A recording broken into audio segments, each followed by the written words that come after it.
šādi pasākumi, šāda uzmanības veltīšana mums kā īpašajām mamām man personīgi liek justies ļoti nozīmīgai un svarīgai, ka tas, ko mēs ikdienā darām, ka tā nav tikai mana ģimenes lieta vai mana personiskā lieta, bet ka tas tomēr ir arī svarīgi apkārtējai sabiedrībai, mūsu pilsētai, kur mēs dzīvojam, un arī valstī, jo katrs bērns ir svarīgs, un katra mamma ir svarīga savam bērnam.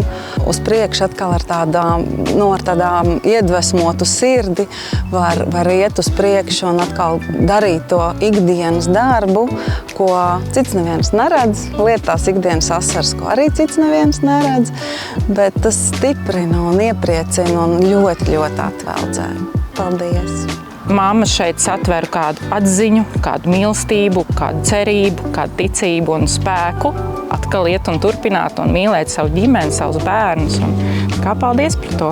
Šajos pasākumos mēs arī kaut ko jaunu iegūstam vienmēr. Un kopā būt ar mammām tādām pašām kā es, ir tā sajūta, es neesmu viena uz šīs pasaules. Un kaut mēs nerunājam par ikdienas sāpēm un rūpēm, bez vārdiem mēs viens otru atbalstam. Nu kā?